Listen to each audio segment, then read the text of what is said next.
5 things that helped me improve my mental health. I want to say over the last 18 to 24 months, things that I knew, but it's just, taking more time to put it into practice. And number one is emotional boundaries with family. Some relationships, things are going to be reciprocated, and it's all good because we all need support. But even titles don't shouldn't force us to feel obligated to do anything, right? If it's within reason, and that's the choice that we make to support someone, it's all good. It's all good. But you cannot carry the entire relationship, especially with family, because sometimes we get lost in titles, and titles lead to entitlement, even when it's not always healthy. Second, creating time for solitude or creativity or things that just bring me joy. That has helped me tremendously because now it's non-negotiable for me. The same way I go to work, the same way it's required for me to pay the bills, it's non-negotiable for my mental health to create time for myself. I don't care what it is. I don't care if it's walking up the street and buying ice cream. It doesn't matter.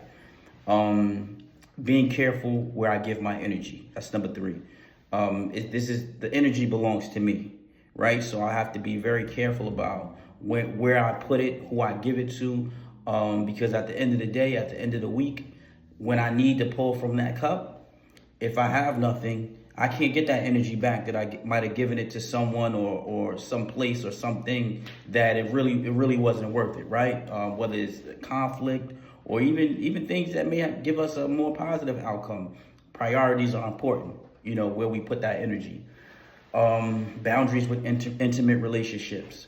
Relationships are relationships, but we are individuals. I've learned that over time that, ultimately we do have goals in our relationships as a team, but we are individuals. And I think that in relationships, boundaries are necessary, absolutely necessary. And those who truly understand will have a great relationship, because we all need boundaries. And if you set a boundary and a person doesn't like it, then that boundary is even more important.